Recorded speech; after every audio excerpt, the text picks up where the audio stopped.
നമസ്തേ നമസ്തേ. അപ്പോൾ ഇപ്പോൾ ഞാനൊരു വാർത്ത വായിച്ചു. ജന്മഭൂമിയിൽ മംഗളൂരിൽ നടന്ന സംഭവം.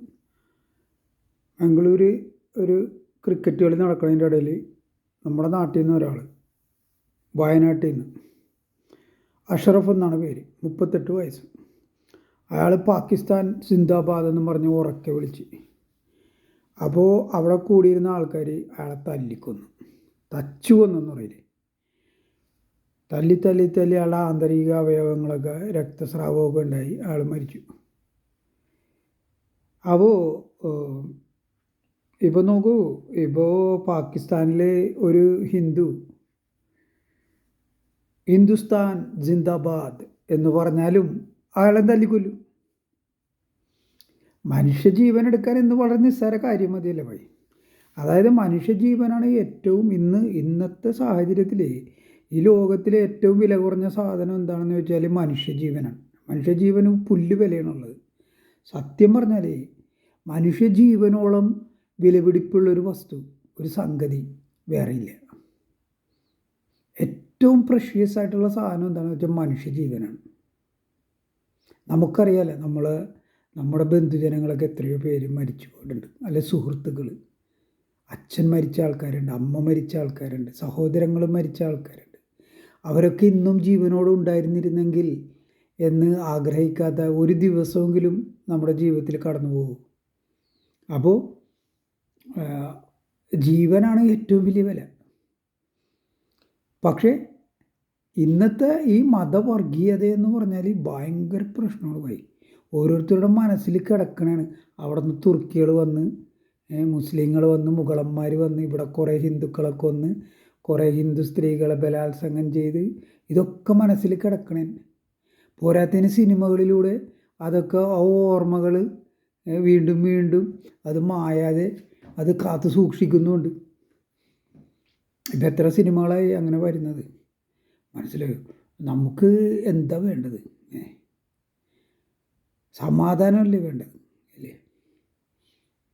അതിന് ഇങ്ങനെ ആളുകളെ തല്ലിക്കൊന്നു കഴിഞ്ഞാൽ നമുക്ക് സമാധാനം കിട്ടും? ഇപ്പോൾ നോക്കൂ, ഇപ്പോൾ പഹൽഗാമിൽ തന്നെ ആളുകളോട് മതം ചോദിച്ചിട്ടാണ് കൊല്ലണത്. അതായത് കൊല്ലപ്പെടുന്ന ആൾ മുസ്ലിം അല്ല എന്ന് ഉറപ്പ് വരുത്തിയിട്ടാണ് കൊല്ലണത്. അപ്പോൾ മുസ്ലിങ്ങളാണ് ഇത് കൊല്ലണത്. അപ്പോൾ ഇവിടെ നമ്മുടെ നാട്ടിലെ ആൾക്കാർ പറയും ഈ ഭീകരന്മാർക്ക് മതമില്ല എന്ന് പറയും. ഭീകരന്മാർക്ക് മതമില്ലെങ്കിൽ എന്തിനാണ് മതം ചോദിക്കണം? എന്തിനാണ് മതം ചോദിച്ചിട്ട് കൊല്ലണം? എന്തിനാണ്? അപ്പോൾ ഭീകരന്മാർക്ക് മതമുണ്ട്, അത് ഇസ്ലാമാണ്. പല ഭീകര സംഘടനകളുണ്ട് ലോകത്തിൽ. പിന്നെ ഈ മതസംഘടനകൾ, മതത്തിൻ്റെ പേരിൽ ആൾക്കാർ ഭീകരത കാണിക്കുമ്പോൾ മാത്രം പ്രശ്നമുള്ളൂ. അല്ലാണ്ട് ഇവിടെ എന്തോരം ഭീകരത കാണിക്കണം, എന്തെല്ലാം ഭീകരത! ഈ മത സംഘടനകളുടെ ഭീകരതയെക്കാളും വലിയ ഭീകരതയാണ് അമേരിക്കൻ സൈന്യവും ഇസ്രായേൽ സൈന്യവും കാണിക്കുന്നത്. പക്ഷെ അത് സൈന്യത്തിൻ്റെ ഭീകരത, അത് കുഴപ്പമില്ല, അത് നല്ല കൊല. മതഭീകരന്മാർ കൊല്ലണതാണ് തീവ്രവാദ കൊല. അത് തീവ്രവാദമല്ല, മനസ്സിലായോ? അങ്ങനെയാണ് കണക്കാക്കുന്നത്. പക്ഷേ ഇതൊക്കെ അവസാനിക്കണമെന്നുണ്ടെങ്കിൽ ഈ യഹൂദരും മുസ്ലിങ്ങളെ കൊല്ലുന്നതും അവസാനിക്കണം. പിന്നെ ഹിന്ദുക്കളും മുസ്ലിങ്ങളുമായിട്ടുള്ള കണക്ക് നോക്കിക്കഴിഞ്ഞാൽ ആകെ കൂടി ഒരു പ്രാവശ്യമാണ് ഹിന്ദുക്കൾ തിരിച്ചടിച്ചിട്ടുള്ള മുസ്ലിങ്ങളോട്. മുസ്ലിങ്ങൾ ഹിന്ദു രാജ്യമായ ഭാരതത്തിൽ ചെയ്തു കൂട്ടിയേക്കണ കൊലപാതകങ്ങൾ, കൂട്ടക്കൊല, കൊള്ളയടി, ഇതൊന്നും എണ്ണി തിട്ടപ്പെടുത്താൻ പറ്റില്ല. അത്രയ്ക്കും കോടിക്കണക്കിന് മനുഷ്യരെ കൊന്നുകൂട്ടിയിട്ടുണ്ട്. പിന്നെ മുഗളന്മാർ നമ്മുടെ അമ്പലങ്ങളൊക്കെ കൊള്ളയടിച്ച് കിലോ കണക്കിന്, ടൺ കണക്കിന് സ്വർണവും വൈരവും എല്ലാം ഇവിടുന്ന് കടത്തുകയും ചെയ്തിട്ടുണ്ട് ഭാരതത്തിൽ നിന്ന്. കൊലയാളികളും മാത്രമല്ല, കൊള്ളക്കാരുമായിരുന്നു അവർ, മനസ്സിലായോ? അപ്പോൾ അവരുടെ മതം എന്താണെന്ന് നമുക്ക് അതിൽ നിന്ന് തന്നെ നമുക്ക് മനസ്സിലാക്കാവുന്നേ ഉള്ളൂ. നോക്കൂ, നമ്മുടെ പ്രവൃത്തിയാണ് നമ്മൾ ആരാണെന്നുള്ളതിൻ്റെ ഏറ്റവും വലിയ ദൃഷ്ടാന്തം. മനസ്സിലായി? നമ്മുടെ പ്രവൃത്തി നല്ലതാണെങ്കിൽ നമ്മൾ നല്ല ആൾ തന്നെ. അത് നമ്മൾ ഏത് മതക്കാരനായാലും നമ്മൾ നല്ല ആളാണ്. പക്ഷെ പ്രവൃത്തി കൊള്ളൂലെങ്കിൽ നമ്മൾ ഏത് മതക്കാരനാണെങ്കിലും ചീത്ത ആളാണ്, കൊള്ളരുതാത്തവനാണ്. അപ്പോൾ ഈ ഇസ്ലാമിൻ്റെ ചരിത്രം ഇതാണ്. ലോകം മുഴുവനും പോയി കൊള്ളയും കൊലയും. ക്രിസ്തു മതത്തിൻ്റെയും ചരിത്രം അത് തന്നെയാണ്. അതുകൊണ്ടാണ് ഈ ക്രിസ്തു മതവും ഇസ്ലാമും ഒക്കെ പശ്ചിമേഷ്യയിലുണ്ടായ മതങ്ങളാണ്. ഇസ്രായേലിലുണ്ടായതാണ് ഇതെല്ലാം. ഇസ്രായേലും പലസ്തീനും, സൗദി അറേബ്യയിൽ നിന്ന് ഇസ്ലാമും ഇസ്രായേലിൽ നിന്ന് യഹൂദ മതവും ക്രിസ്തു മതവും ഉണ്ടായി. അത് പലസ്തീനിൽ നിന്ന്. അപ്പോൾ ഈ മതങ്ങളാണ് പ്രശ്നം ഉണ്ടാക്കുന്നത്. മറ്റൊരുപാട് മതങ്ങളുണ്ട് ലോകത്തിൽ, ഒത്തിരി മതങ്ങൾ ലോകത്തിലുണ്ട്. അവറ്റകളൊന്നും ഒരു പ്രശ്നം ഉണ്ടാക്കുന്നില്ല. വളരെ ശാന്തമായിട്ട്. മതം എന്ന് വെച്ചാൽ ആത്മീയതയാണ്. മരണമെന്നൊരു പ്രഹേളിക, ഉത്തരം കിട്ടാത്ത ചോദ്യം. ഈ മരിച്ചു കഴിഞ്ഞിട്ട് മനുഷ്യരെങ്ങോട്ട് പോണ് ആർക്കും അറിയാൻ പാടില്ല. ഈ ലോകത്തിലെ ഏറ്റവും വലിയ സയൻറ്റിസ്റ്റുകൾക്ക് പോലും ആ ചോദ്യത്തിന് മറുപടിയില്ല. ആൽബർട്ട് ഐൻസ്റ്റൈനോട് ചോദിച്ചു നോക്കൂ, അല്ലെങ്കിൽ ഐസക് ന്യൂട്ടനോട്, അല്ലെങ്കിൽ ഇപ്പം ഇന്നുള്ള ശാസ്ത്രജ്ഞന്മാർ, ബിൽ ഗേറ്റ്സ്, വിൻഡോസ് കണ്ടുപിടിച്ച ആളല്ലേ, വലിയ കുലാണ്ടറുള്ളൂ, അല്ലെങ്കിൽ ടെസ്ലയുടെ ഓണർ, വലിയ ആളാണല്ലോ പുള്ളിക്കാരൻ. അയാളോട് ചോദിക്കൂ, മരണത്തിന് ശേഷം നിങ്ങൾ എങ്ങോട്ട് പോകുമെന്ന് ചോദിക്കൂ. മനസ്സിലായോ? ഒരു മറുപടിയില്ല. മനുഷ്യർക്ക് അറിയാൻ പാടില്ല. മരണത്തിന് ശേഷം നമ്മൾ എങ്ങടാ പോകണമെന്ന് നമുക്ക് അറിയാൻ പാടില്ല. ഒരു കാര്യം മാത്രം നിശ്ചയമായിട്ട് നമുക്കറിയാം, അതായത് നമ്മൾ പോയിക്കൊണ്ടിരിക്കുന്നത് മരണത്തിലേക്കാണ്. അവിടെയാണ് മതത്തിൻ്റെ പ്രസക്തി. അതായത് മതങ്ങളാണ് മരണാനന്തര ജീവിതത്തെക്കുറിച്ച് ഒരു പ്രതീക്ഷ മനുഷ്യർക്ക് നൽകുന്നത്. അതുകൊണ്ടാണ് മനുഷ്യർ ഈ മതങ്ങളെ മുറുകെ പിടിക്കുന്നത്. പക്ഷേ അതേ മതങ്ങൾ തന്നെ ഇന്ന് മനുഷ്യർക്ക് ജീവിക്കാൻ പറ്റാത്ത അവസ്ഥയാക്കി മാറ്റി. മനുഷ്യരുടെ ഇടയിൽ ശത്രുത ഉണ്ടാക്കി. ക്രിസ്ത്യാനികൾ മുസ്ലിങ്ങളെ വെറുക്കുന്നു, മുസ്ലിങ്ങൾ ക്രിസ്ത്യാനികളെ വെറുക്കുന്നു, യഹൂദർ മുസ്ലിങ്ങളെ വെറുക്കുന്നു, മുസ്ലിങ്ങൾ യഹൂദരെ വെറുക്കുന്നു, മുസ്ലിങ്ങൾ ഹിന്ദുക്കളെ വെറുക്കുന്നു, ഹിന്ദുക്കൾ മുസ്ലിങ്ങളെ വെറുക്കുന്നു. അങ്ങനെ ശത്രുത വരാൻ തുടങ്ങി. പക്ഷെ ഒരു കാര്യമുണ്ട്, നമ്മൾ പറയുമ്പോൾ എല്ലാം പറയണം. ഹിന്ദു മതം എന്ന് വെച്ചാൽ അത് വളരെ സമാധാനപൂർണ്ണമായിട്ടുള്ള മതമാണ്. അവരുടെ ചരിത്രം നോക്കണമെങ്കിൽ, ഹിന്ദുക്കളുടെ ചരിത്രം നോക്കണമെങ്കിൽ, ഒരു ഹിന്ദുവും അന്യനാട്ടിൽ പോയിട്ട് ഹിന്ദുമതം പ്രചരിപ്പിക്കാനായിട്ട് ആരെയും ഉപദ്രവിച്ചിട്ടില്ല. ഒരിക്കലും ആരെയും ഹിന്ദുക്കൾ ഉപദ്രവിച്ച ചരിത്രമില്ല. അതുപോലെയല്ല ഇസ്ലാമും ക്രിസ്തു മതവും. അതുപോലെയല്ല. അവർ എന്തും ചെയ്യും തങ്ങളുടെ മതത്തിലേക്ക് ആളുകളെ ചേർക്കാൻ വേണ്ടി. അതിന് കാശ് ഒരുപാട് ചിലവാക്കും. ക്രിസ്ത്യാനികളുടെ കാര്യം കൊണ്ടാണ് പറഞ്ഞത്, കോടികൾ ചിലവാക്കും.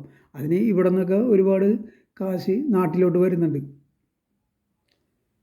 ഇപ്പോൾ ബാങ്കിലോട്ട് വരാൻ പറ്റില്ല എന്നാണ് പറഞ്ഞത്. മതപരിവർത്തനത്തിന് പണം അയച്ചു കഴിഞ്ഞാൽ അത് സർക്കാർ പിടിച്ചെടുക്കും. മോദി സർക്കാർ, BJP സർക്കാർ വന്നതോടുകൂടി അങ്ങനെയായി. പക്ഷേ പണം വരാനായിട്ട് ബാങ്ക് വഴി മാത്രമല്ല, വേറെ എന്തെല്ലാം മാർഗങ്ങളുണ്ട്. ഇന്നത്തെ കാലത്ത്, ഇൻ്റർനെറ്റുള്ള കാലത്ത് ഒത്തിരി മാർഗങ്ങളുണ്ട് പണം വരാൻ. അപ്പോൾ അങ്ങനെ പണം വരുന്നുണ്ട്. ലക്ഷക്കണക്കിന് ക്രിസ്ത്യാനികൾ ഈ വെള്ളയും ഇട്ട് രാവിലെ മുതൽ ഇറങ്ങണത് ഈ ഹിന്ദുക്കളെ മതം മാറ്റാനാണ്. തരം കിട്ടിയ മുസ്ലിങ്ങളെ മതം മാറ്റും. മനസ്സിലായോ? ആരെ വേണമെങ്കിലും മതം മാറ്റും. കാരണം അവരുടെ തൊഴിലതാണ്. ഇതെന്തൊരു തൊഴിലിത്. അപ്പോൾ ഇവർക്ക് മതം എന്ന് വെച്ചാൽ കച്ചവടമാണ്. ഒരാളെ മതം മാറ്റി ഇത്രയും വരുമാനം നമുക്ക് കിട്ടും. അങ്ങനെയാണ് ഇവർ ചിന്തിക്കുന്നത്. മനസ്സിലായോ? അല്ലാണ്ട് മതം എന്ന് പറഞ്ഞാൽ ആത്മീയതയാണ്, ഒരു അന്വേഷണമാണ് മതം. ആത്മാവെന്ന് പറഞ്ഞൊരു സംഗതി ഉണ്ടെങ്കിൽ അതെന്താണ്? ഇതിനെക്കുറിച്ച് അറിവുള്ള ആരാണുള്ളത്? അവരിൽ നിന്ന് അത് മനസ്സിലാക്കുക. അതൊക്കെയാണ് മതം, ആത്മീയത, സ്പിരിച്വാലിറ്റി. അത് മാറി ഈ മതം കച്ചവടമാക്കി മാറ്റിയത് ഈ ക്രിസ്തു മതവും ഇസ്ലാമും ഉണ്ടായതിനു ശേഷമാണ്. അപ്പോൾ ലോകത്തിൻ്റെ ചരിത്രം പരിശോധിക്കുകയാണെങ്കിൽ ക്രിസ്തു മതവും ഇസ്ലാമും മനുഷ്യരെ കൂട്ടക്കൊല ചെയ്ത അത്രയും വേറെ ആരും ചെയ്തിട്ടില്ല. എന്താ പറയുക, ഒരു മുസോളിനിയും ഒരു ഹിറ്റ്ലറും ഒരു ജോസഫ് സ്റ്റാലിനും ആരും ഒരു വിൻസ്റ്റൺ ചർച്ചിലും ആരും ഇവരുടെ അടുത്ത് വരില്ല. കാരണം ഇവന്മാരാണ് ശരിക്കുള്ള കൊലയാളികൾ. മനസ്സിലായല്ലോ, ഈ മതക്കാർ. അപ്പോൾ ഈ മതങ്ങൾ പിരിച്ചുവിടാണ്ട് ലോകത്തിൽ സമാധാനം ഉണ്ടാവില്ല ബ്രോ, സമാധാനം ഉണ്ടാവില്ല. ഇനിയും ആൾക്കാർ അങ്ങോട്ടും ഇങ്ങോട്ടും കൊല്ലും. ഹിന്ദുക്കൾ മുസ്ലിങ്ങളെ കൊല്ലും, മുസ്ലിങ്ങൾ ഹിന്ദുക്കളെ കൊല്ലും, ക്രിസ്ത്യാനികൾ മുസ്ലിങ്ങളെ കൊല്ലും, യഹൂദർ മുസ്ലിങ്ങളെ കൊല്ലും, തരം കിട്ടുമ്പോൾ മുസ്ലിങ്ങൾ യഹൂദരെ കൊല്ലും. ഒക്ടോബർ 7-ാം തീയതി സംഭവിച്ച പോലെ അങ്ങനെ ഉണ്ടാവും. ഇനിയും ആവർത്തിക്കും. എന്താ പറയുക, സ്ഥലവും അതിൻ്റെ ആക്രമണത്തിൻ്റെ രീതിയും ഒക്കെ മാറി വന്നെന്നിരിക്കും. പക്ഷേ ആക്രമണം പരസ്പരം മനുഷ്യർ തമ്മിൽ തല്ലി കൊല്ലുന്നത് മതത്തിൻ്റെ പേരിൽ അത് ഇനി തുടർന്നുകൊണ്ടേയിരിക്കും. അതിൻ്റെ ശാശ്വത പരിഹാരം ഓർഗനൈസ്ഡ് റിലിജിയൻ പാടില്ല. റിലീജിയസ് ഓർഗനൈസേഷൻസ്, മതസംഘടനകളെ പിരിച്ചുവിടുക എന്നുള്ളതാണ്. മതത്തെ പിരിച്ചുവിടാൻ പറ്റില്ല. കാരണം മതം എന്ന് വെച്ചാൽ നമുക്ക് ഒരാളുടെ മനസ്സിനുള്ളിലുള്ള കാര്യമാണ്. മനസ്സിലായോ? അത് ഒരു കോൺസെപ്റ്റാണ്, ഒരു ആശയമാണത്. അതിനെങ്ങനെ പിരിച്ചുവിടും? പക്ഷെ മതസംഘടന എന്ന് പറഞ്ഞാൽ ഒരു എസ്റ്റാബ്ലിഷ്മെൻ്റാണത്. അതിനെ നമുക്ക് പിരിച്ചുവിടാൻ പറ്റും. ഇനി മുതൽ മതസംഘടനകൾ പാടില്ല. മതത്തിൻ്റെ പേരിൽ എന്തിനാണ് ആൾക്കാർ സംഘടിക്കണം? എന്തിനാണ്? മരിച്ചു കഴിഞ്ഞാൽ നമ്മളെവിടെ പോകും? മരണാനന്തര ജീവിതം ഉണ്ടോ? ആത്മാവുണ്ടോ? എന്താണ് നമ്മളുടെ മരണത്തിന് ശേഷം നമുക്ക് സംഭവിക്കുന്നത്? ഇതാണല്ലോ മതത്തിൻ്റെ പ്രസക്തി. അല്ലാണ്ട് ഈ മതങ്ങൾ കൊണ്ട് നമ്മൾ ജീവിക്കുന്ന ഈ കാലഘട്ടത്തിൽ നമുക്ക് എന്ത് ഗുണമുണ്ട്? ഇങ്ങനെ പരസ്പരം തമ്മിൽ തല്ലിച്ചാകാന്നല്ലാണ്ട് വേറെ എന്തെങ്കിലും പ്രയോജനം ഈ മതങ്ങൾ കൊണ്ട് ഉണ്ടായിട്ടുണ്ട്.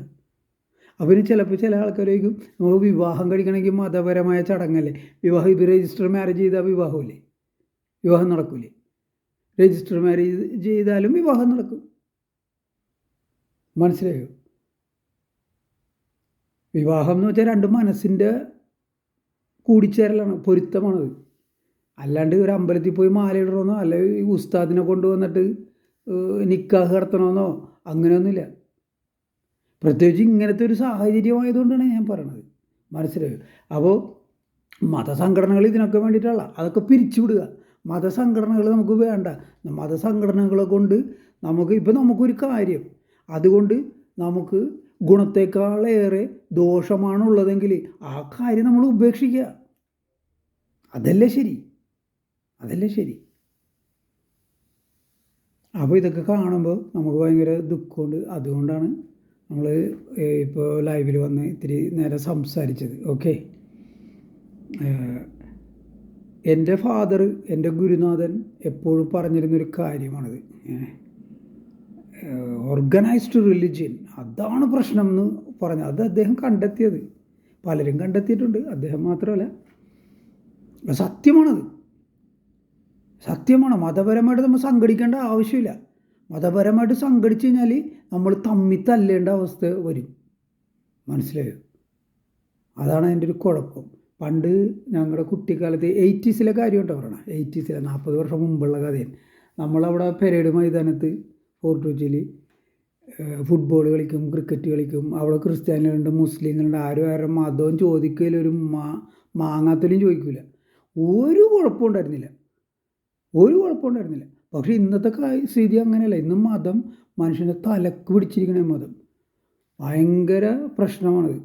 അതുകൊണ്ട് ഈ മതസംഘടനകൾ പിരിച്ചുവിടുകയല്ലാതെ ഈ പ്രശ്നത്തിന് ശാശ്വതമായ ഒരു പരിഹാരം ഇല്ല. പിന്നെ എന്താ പറയുക, ഒരുപാട് മതങ്ങളുണ്ടല്ലോ, പലരും പലതും പറയുന്നു. അപ്പോൾ ഇതിൽ ഏതാണ് സത്യം, ഏതാണ് മിഥ്യ, ഏതാണ് ശരിയായ മാർഗം, ഏതാണ് തെറ്റായ മാർഗം? നമ്മുടെ ലക്ഷ്യമൊന്നാണല്ലോ. നമ്മൾ മനുഷ്യരെല്ലാവരും ഒന്ന് തന്നെയല്ലേ. അപ്പോൾ നമ്മുടെ ലക്ഷ്യമൊന്നാണ്. പക്ഷേ ആൾക്കാർ പറയുന്നു തെക്കോട്ടാണ് പോകേണ്ടത്, അല്ല വടക്കോട്ടാണ് പോകേണ്ടത്, കിഴക്കോട്ടാണ് പോകേണ്ടത്, പടിഞ്ഞാറോട്ടുള്ള വഴിയുണ്ട്, അതാണ് ശരിയായിട്ടുള്ള വഴി എന്ന് പറയുന്നു. അപ്പോൾ ശരിക്കുള്ള വഴി ഏതാണെന്ന് നമ്മൾ കണ്ടുപിടിക്കണ്ടേ? അതിന് വേണ്ടത് സംവാദമാണ് വേണ്ടത്.